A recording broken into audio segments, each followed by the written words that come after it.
Menko Polhukam Mahfud MD menyebut bahwa Mahkamah Konstitusi atau MK tidak berwenang mengubah aturan terkait batas usia Capres-Cawapres.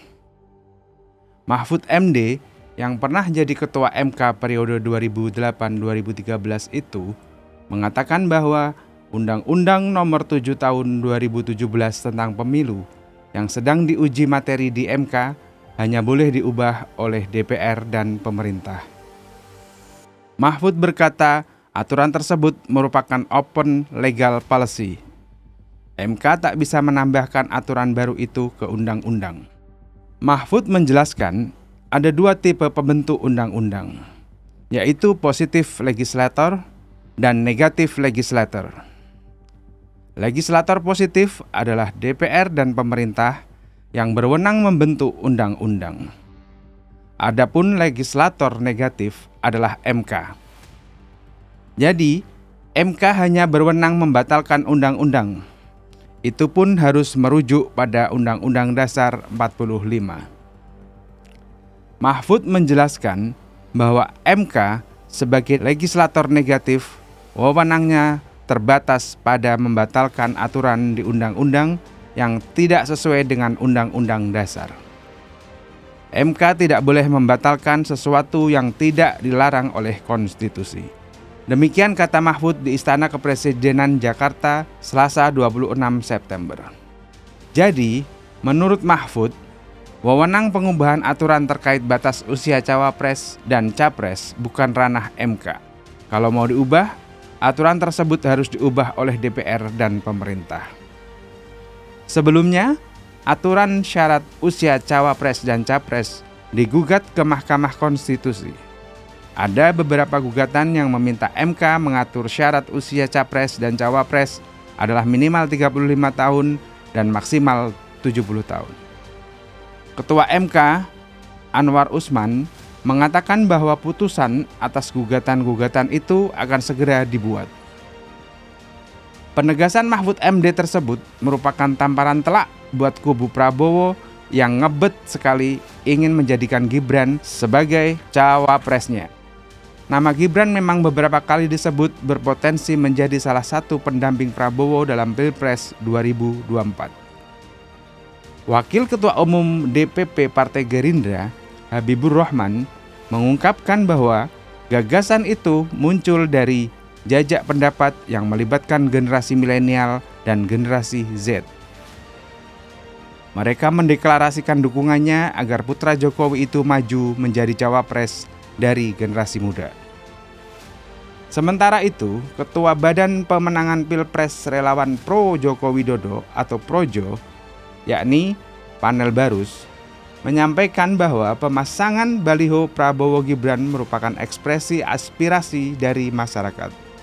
Ia menilai karena usulan aspirasi masyarakat belum tersalurkan secara formal, maka akhirnya dimanifestasikan dalam bentuk pemasangan baliho. Baliho yang menampilkan foto anak Presiden Joko Widodo, Gibran Rakabuming Raka, sebagai cawapres 2024 mulai menjamur di sejumlah wilayah. Sebagian baliho tersebut menampilkan Gibran diduetkan dengan Prabowo Subianto, bakal capres dari Koalisi Indonesia Maju. Ada juga baliho bergambar wali kota Surakarta itu sendirian. Perlu dicatat, baliho tersebut bermunculan di wilayah yang menjadi basis PDIP, seperti Jawa Tengah dan Nusa Tenggara Timur. Baliho yang menampilkan Prabowo dan Gibran tersebut kerap diiringi wajah tersenyum dengan narasi Capres-Cawapres 2024. Di Jateng, baliho Prabowo Gibran terpantau muncul di daerah Pati dan Sragen. Adapun di NTT, wajah keduanya terpampang di baliho yang ada di pusat kota Labuan Bajo, Kabupaten Manggarai, NTT. Hal tersebutlah yang membuat Ketua DPP PDIP, Andreas Hugo Pareira, merasa curiga bahwa ada manuver politik di balik menjamurnya baliho tersebut. Apalagi terdapat foto Prabowo yang bersanding dengan Gibran Rakabuming. Andreas menilai munculnya baliho tersebut sebagai bentuk upaya untuk memecah belah PDIP. Peneliti Saiful Mujani Research and Consulting atau SMRC, Saidiman Ahmad, menilai bahwa baliho Prabowo Gibran tidak bisa serta-merta disematkan sebagai keinginan yang datang dari masyarakat. Dia mengatakan, baliho-baliho itu tidak dipasang secara spontan oleh masyarakat, tapi oleh tim pemenangan calon. Menurut Saidiman, Gibran sampai saat ini masih merupakan kader PDIP yang mengusung Ganjar sebagai bakal capres. Gibran sendiri, kata Saidiman, secara eksplisit menyatakan mendukung Ganjar dan bahkan sudah melakukan sosialisasi pemenangan Ganjar. Dalam pandangan Saidiman, pemasangan baliho di Jawa Tengah atau lumbung suara PDIP yang lain merupakan upaya untuk mengambil suara pendukung Ganjar Pranowo. Pemasangan alat peraga kampanye bergambar Prabowo dan Gibran di basis konstituen PDIP itu jelas dimaksudkan sebagai upaya penetrasi ke lumbung suara Ganjar. Demikian kata Saidiman. Meskipun demikian, nasib Gibran sebagai cawapres masih bergantung pada keputusan Mahkamah Konstitusi terkait gugatan terhadap Undang-Undang Nomor 7 Tahun 2017 tentang pemilu yang mencantumkan soal batas usia minimal bagi calon presiden dan calon wakil presiden dalam Pilpres 2024, di mana usia capres dan cawapres adalah 40 tahun. Sejumlah pihak menggugat belet tersebut dan menuntut agar ada penurunan batas usia minimal capres dan cawapres menjadi 35 tahun. Gibran sendiri kelahiran 1 Oktober 1987. Jadi, ayah dari Jan Etes ini baru berusia 35 tahun. Jika MK mengabulkan gugatan untuk mengubah batas minimum usia tersebut, maka akan sangat mungkin muncul berbagai tudingan di masyarakat bahwa MK berat sebelah dan lebih memihak keluarga penguasa. Namun, jika MK berpatokan pada konstitusi yang sebenar-benarnya, maka seharusnya MK tidak mengabulkan gugatan itu. Mengapa? Karena menurut undang-undang, hal itu bertentangan dengan kewenangan MK.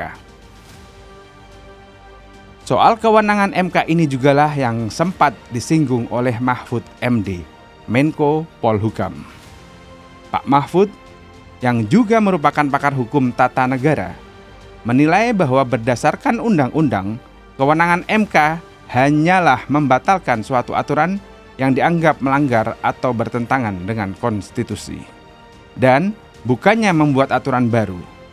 Menurut Pak Mahfud, yang berwenang mengubah suatu aturan adalah lembaga legislatif, yakni DPR, dengan berkonsultasi dan bekerja sama dengan pemerintah.